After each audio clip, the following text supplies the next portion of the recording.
Welcome, ladies and gentlemen, to realestateinvestormba.com. At Real Estate Investor MBA, we strive to provide valuable information from various experts within the business and real estate community, covering real-time market and economic information as well as curriculum-level material within various real estate investing niches.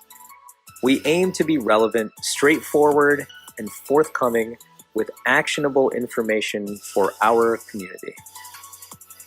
And here's your hosts, Tejas Gosai and Jeremy Moyer. Hey guys, we have an awesome event, 1031 Strategies Advanced Seminar. Jeremy, when is it? It's September 24th at 7 p.m. And if you didn't get to check out our last one, it's available. Jeremy, it's going to be fun, right? Absolutely. Everybody should come. Definitely. All levels and everyone's invited. It's free. Cheers. Welcome to Lehigh Valley Private Equity Fund.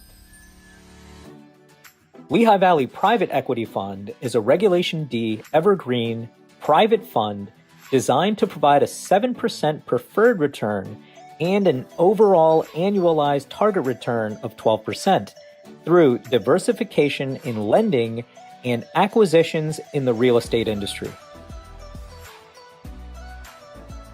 With over 100 years of combined real estate, investment, and management experience, our management team is actively sourcing opportunities and improving real estate in the Lehigh Valley and surrounding regions.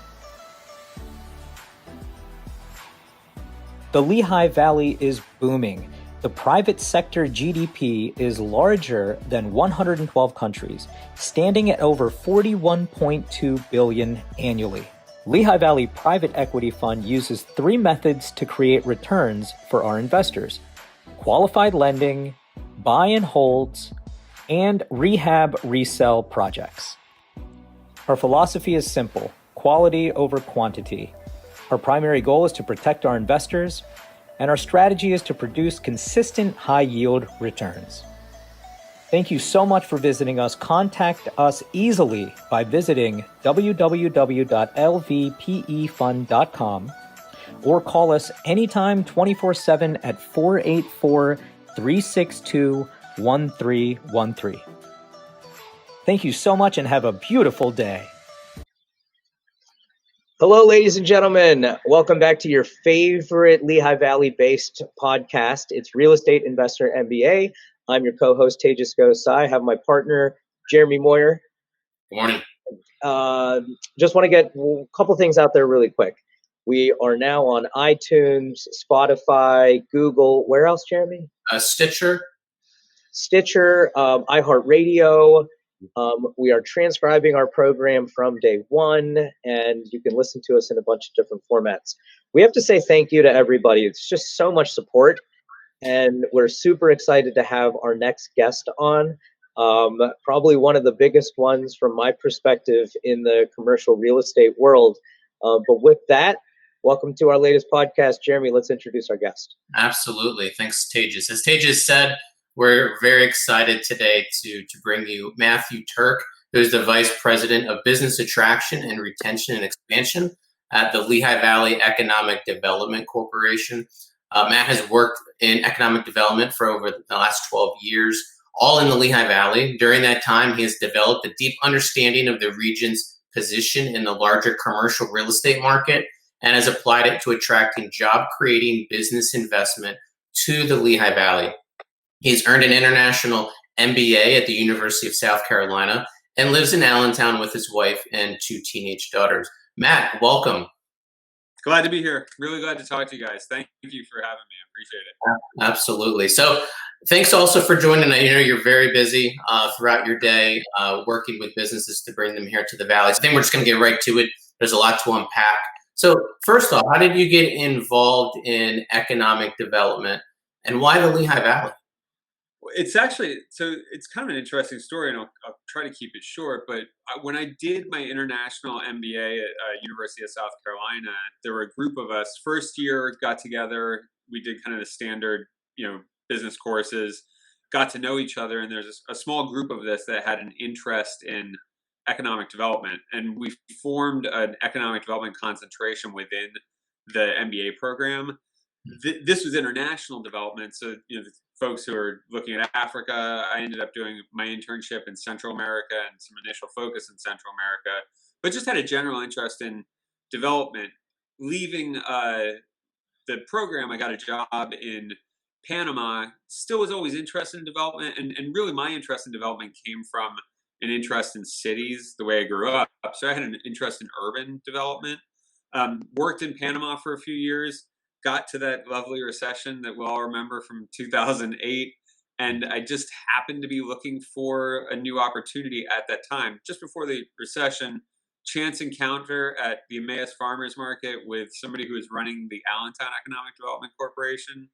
Got to talking, and I made that career switch, and have been completely, fascinated and thrilled to be able to participate in development in our region since then. It gives me an opportunity to work in the kind of nonprofit sector and do some good in our community. So that's kind of my story. Amazing jumpstart here. I got to ask a question. Did you guys actually create that concentration at the school? Yeah, we did. And I think it was at the behest of, we had a couple great professors. I mean, starting in Allentown Economic Development, we were really focused on the city. When I made the jump to Lehigh Valley Economic Development Corporation about almost 8 years ago now, it became a broader focus and really started to do a little more travel nationally and internationally. And what I've come to understand is that the quality of the economic development team down in South Carolina is just off the charts. And it kind of goes back to the University of South Carolina, which is the big kind of regional development story or economic development story where everybody kind of pulled together and transformed an area, goes back to BMW and Spartanburg. BMW made that investment decision in Spartanburg, South Carolina, and completely transformed the Greenville-Spartanburg area. And one of our professors at University of South Carolina did the economic impact analysis for that project. So he encouraged us to kind of explore development. So it's just like one of those kind of right place, right time. And it's still going on. It's really rare that somebody has the opportunity at that age to be able to develop something like that, the need and all that. And so the reason that I'm bringing that up is, I think I can safely say that you have to be somebody who has vision, and that's very similar in real estate overall. And almost every guest we've had on, Jeremy, you can agree, typically talks about like mentality before they talk about real estate. For you, you've been playing chess for much longer than most of us. It's a different game. But the folks that I work with are often playing. I'm like somewhere in between chess and checkers. These guys are playing folks are playing three-dimensional chess. But it's funny that you talk about vision. I can remember standing in, now here in Allentown, we have the NIS, which has had such a tremendous impact on Center City, Allentown. But I remember I switched over to AEDC in January of 2008.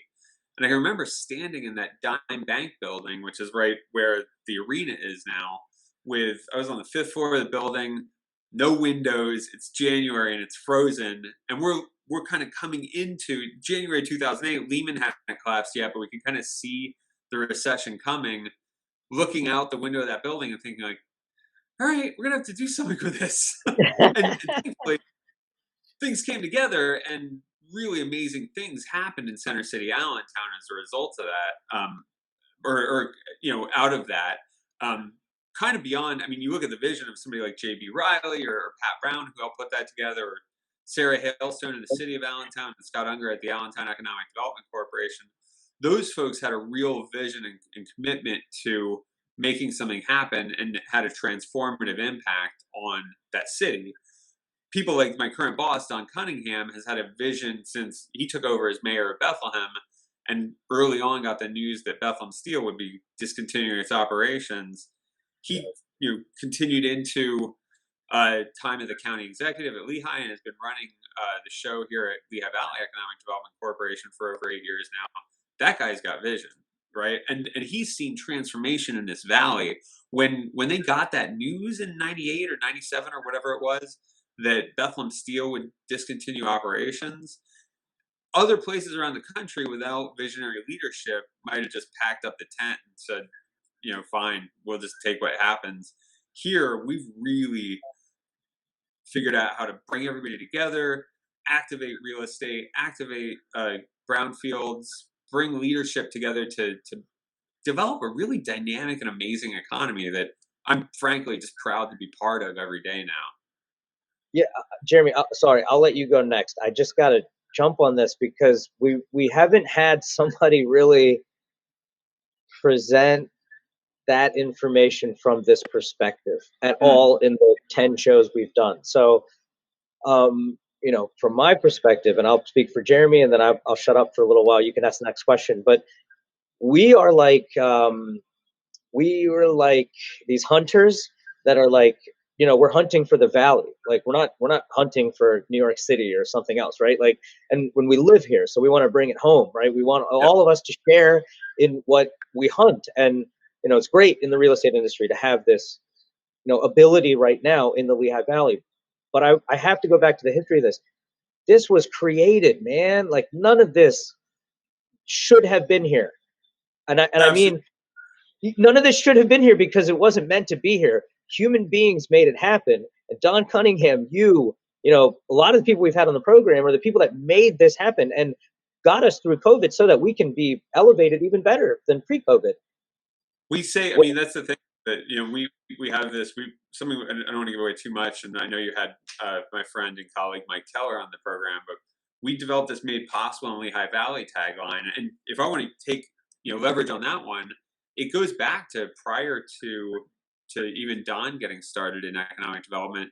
The folks, the Lehigh Valley Partnership, who had the foresight to help kind of get the region over its kind of parochial differences in the early 90s.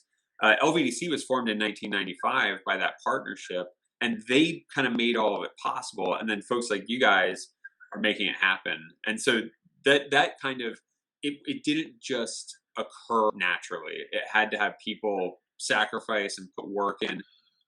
So Matt, we were just talking about the Lehigh Valley Made Possible initiative.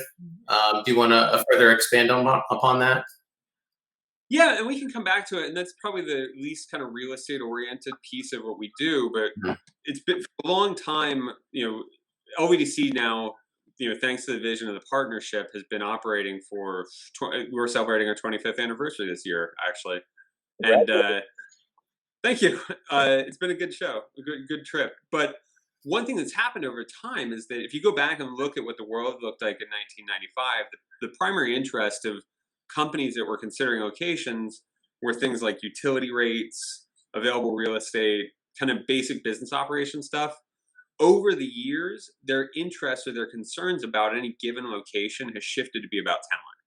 And so we kind of could see this coming for years and understood that one thing that we'd have to do as an organization was not just give companies confidence that they have great real estate opportunities, low cost of operations, et cetera, in a place like this, but they'd have a pipeline of talent here.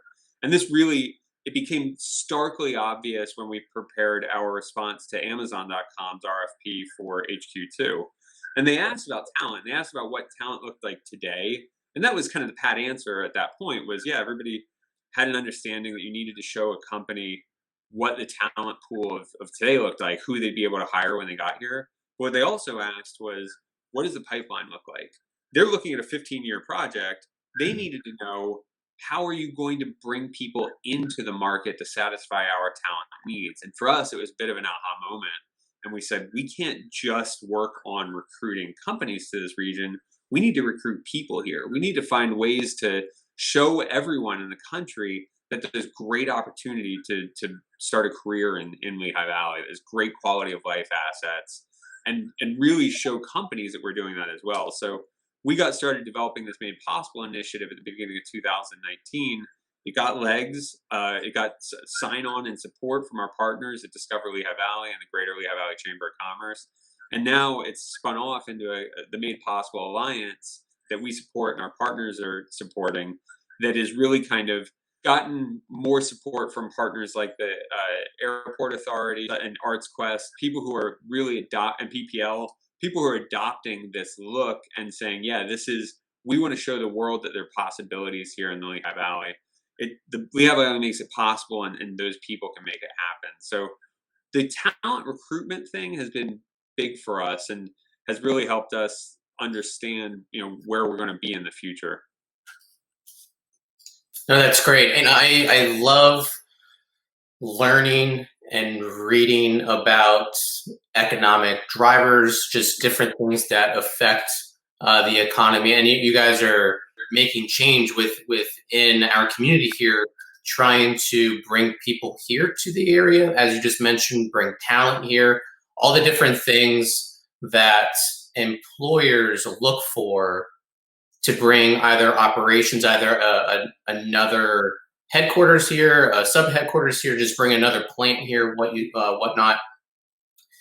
What are some of the biggest challenges that you face when having these conversations with companies to bring business here? I mean, the name of the game is to grow jobs, to continue to increase the development of our local economy. Housing, I'm sure, is a factor in that. Do they have enough place to live for the talent pool to move here? There's, I'm sure, a multitude of variables that you face and data that you have to crunch through. I'm very interested in hearing your perspective on those conversations with those prospective employers. What's their biggest concerns? As you mentioned, they're looking 10, 15 years down the road, which makes a lot of sense because they're making a big investment. And then what can real estate investors do, from a housing standpoint, to assist and make your job and your life easier to try to bring more of that business in? So the first question you asked about kind of what the biggest challenge that we face is, I think, and obviously, if we had this conversation 9 months ago, answers probably would have been completely different, right? 9 months ago, we weren't looking at this post-pandemic environment, but the challenge then and the challenge now are somewhat similar in that there's the awareness of this region. What we went into this seeing was that there's generally a lack of brand awareness around Lehigh Valley. So some folks, if you go to New York or Philadelphia, there's greater degree of awareness, but not as much if you go out to like a Chicago or a Detroit. So depending on who you're talking to, it's really getting the brand in front of them and something that they understand. And then from there, then there's a little bit of like dealing with misperceptions about the region. So you take things like our good friend Billy Joel, who wrote a song that people of a certain generation know. Thankfully, I think it's kind of left. Not too many people know that song anymore. But whether it's that or Bethlehem Steel or whatever it is, there's a perception of the region, an ongoing perception of the region as a place that is that's kind of more like a middle Pennsylvania or Western Pennsylvania city. The reality is that we're very much part of this New York City, like really Boston down to Washington mega region. And we look and breathe a lot more like those places than some of our counterparts in the Midwest.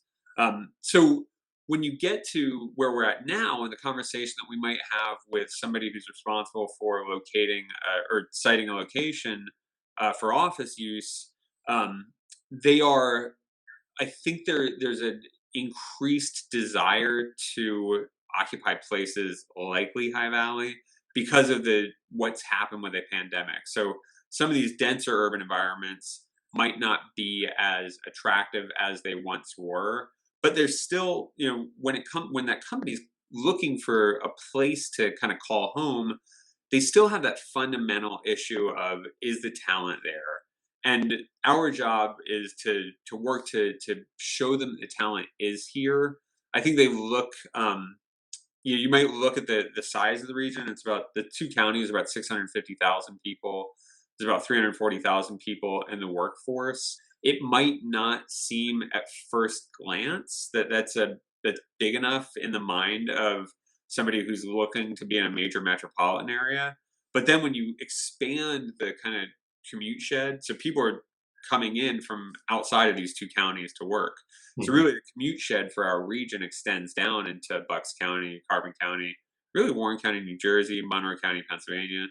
Mhm. You see much bigger numbers. So for us, it's letting the decision makers know that the talent is here, and that's where, and we'll come back to real estate in a second, but that's where one of the challenges is right now, is that the people responsible for making location decisions are shifting a little bit. It might not, historically it might have been just like the real estate portfolio manager, but I think there's more emphasis on talent than there was in the past. So HR folks are having a greater voice in that, which works for us because the region's talent rich.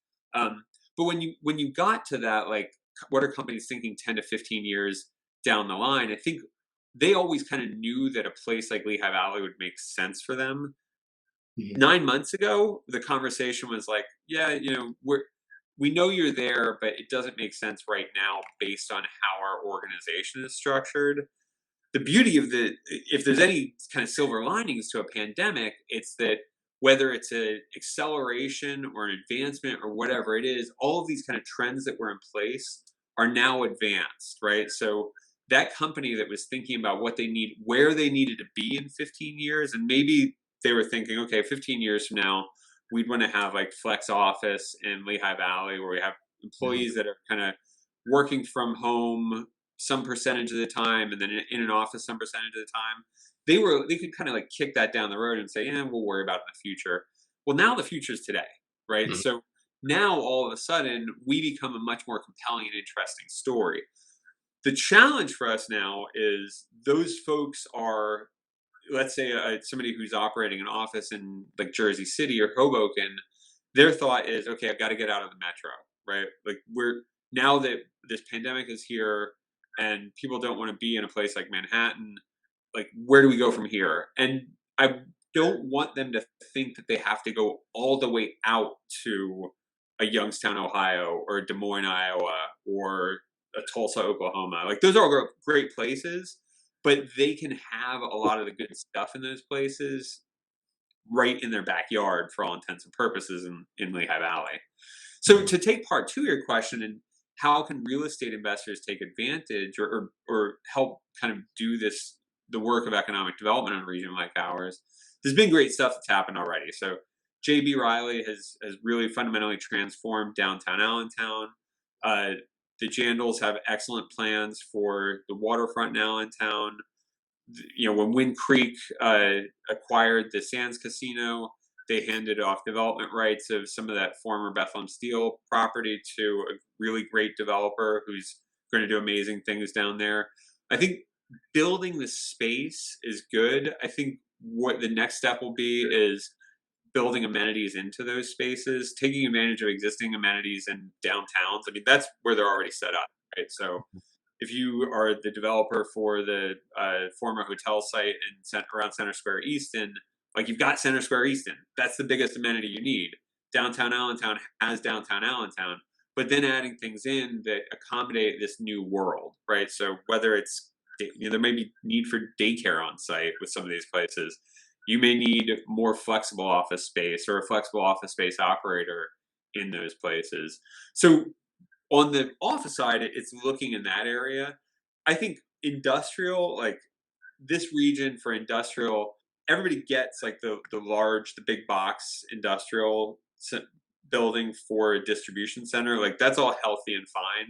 One thing that we see, and we've gotten really good traction with some of our smaller, I mean, they're smaller compared to those multi-billion-dollar institutional investors, but we've gotten great traction from like Jim Vozar's JVI, JG Petrucci, PenCap. Those companies are building in that smaller footprint manufacturing range, as well as some of our nonprofit partners like Allentown Economic Development Corporation and Lehigh Valley Industrial Parks. They've seen what we've seen, which is we get a lot of requirements for like 40 to anywhere up to 150,000 square foot for small manufacturers, and there hadn't been a ton of inventory there, and there wasn't a ton of new inventory there. So those developers taking the risk, really understanding that, how you have to build a model to make something like that work, and pulling the trigger on on putting up steel on a 50,000 square foot industrial building. The manufacturers are out there; they want to be there. And then the last one I would say is, and this is where, again, the conversation would have been different 9 months ago. I think the dust isn't settled quite yet. But what is multifamily going to look like in a place like Lehigh Valley compared to a place like suburban Philadelphia or like Center City, Philadelphia, or kind of suburban New Jersey? We see population growth, right? So we're working on this Made Possible initiative to attract more talent to the region. But, at the time, there were already, within the state of Pennsylvania, Lehigh and Northampton County were two of only 20 counties that were growing. So we're growing while the entire Northeast is kind of shrinking. It's good. We need to create housing to satisfy that. It wasn't as fast as places like a Charlotte or a Dallas, but the growth is there. So getting investors to build residential to support that growth. When we asked people what they wanted to see in a market to attract them to come move there, their answers were available housing, affordable housing, and healthcare. We got the healthcare. Like that's got great partners. We have a health network and St. Luke's University Health Network. Availability of housing is tricky, and affordability of housing is getting trickier. And again, the dust hasn't settled. It's going to be interesting to see what happens over the next 6-9 months in those markets. Now, I want to follow up right there, Matt, as you mentioned, housing, affordable housing, more housing in the communities. I know you guys work with bringing the business in, right? The municipalities, the planning commissions, they're integral in the overall piece of everything to either change zoning or to implement an environment for investors to develop, right? So how closely do you work with these other groups to be like, hey, we're bringing all this business in. We really need help for these folks. Like talent wants to come here, but there's just no place to move. Like we need your help, to incentivize investors or provide an atmosphere and an area for them to develop. So one thing that our CEO always says is that LVDC is a coalition of the willing, right? We're a nonprofit organization, but we don't have any kind of government mandate to exist. We exist insofar as our partners support us. And like we spend a ton of time and energy working to educate the region about what development priorities are.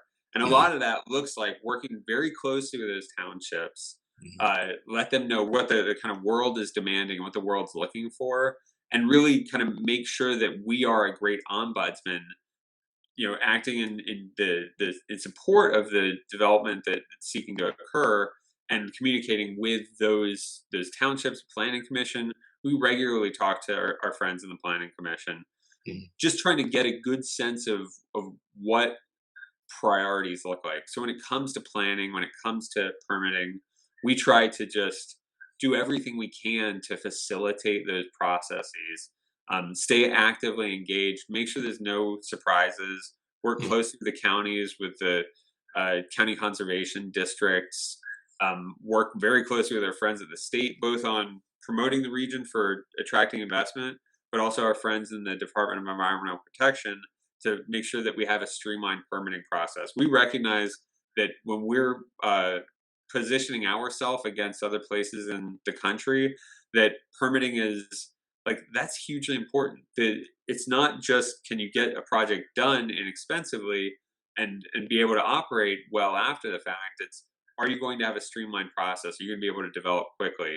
So that's part of our conversation for sure.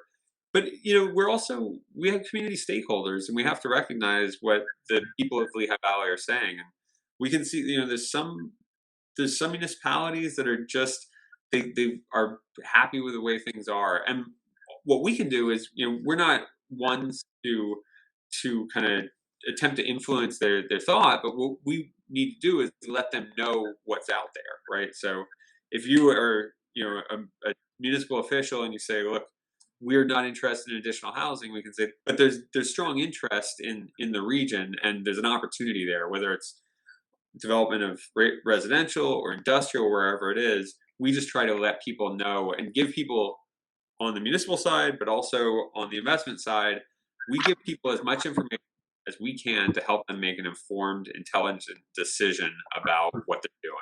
That's what our role ends up being, and we work with our partners with that.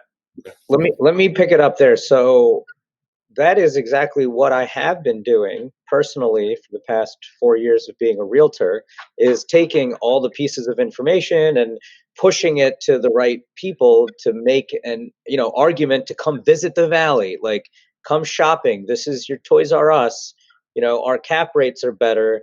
Our there's properties on Gordon Allentown that are going to be worth twice as much. We have the metrics and the statistics to look at this. So um, I guess I'm bringing this up because for the past 4 years, it's been a supply demand, or sorry, demand supply issue, right? 2016 and 17, we went from 36 billion to 37 billion, 73rd largest economy to the 65th.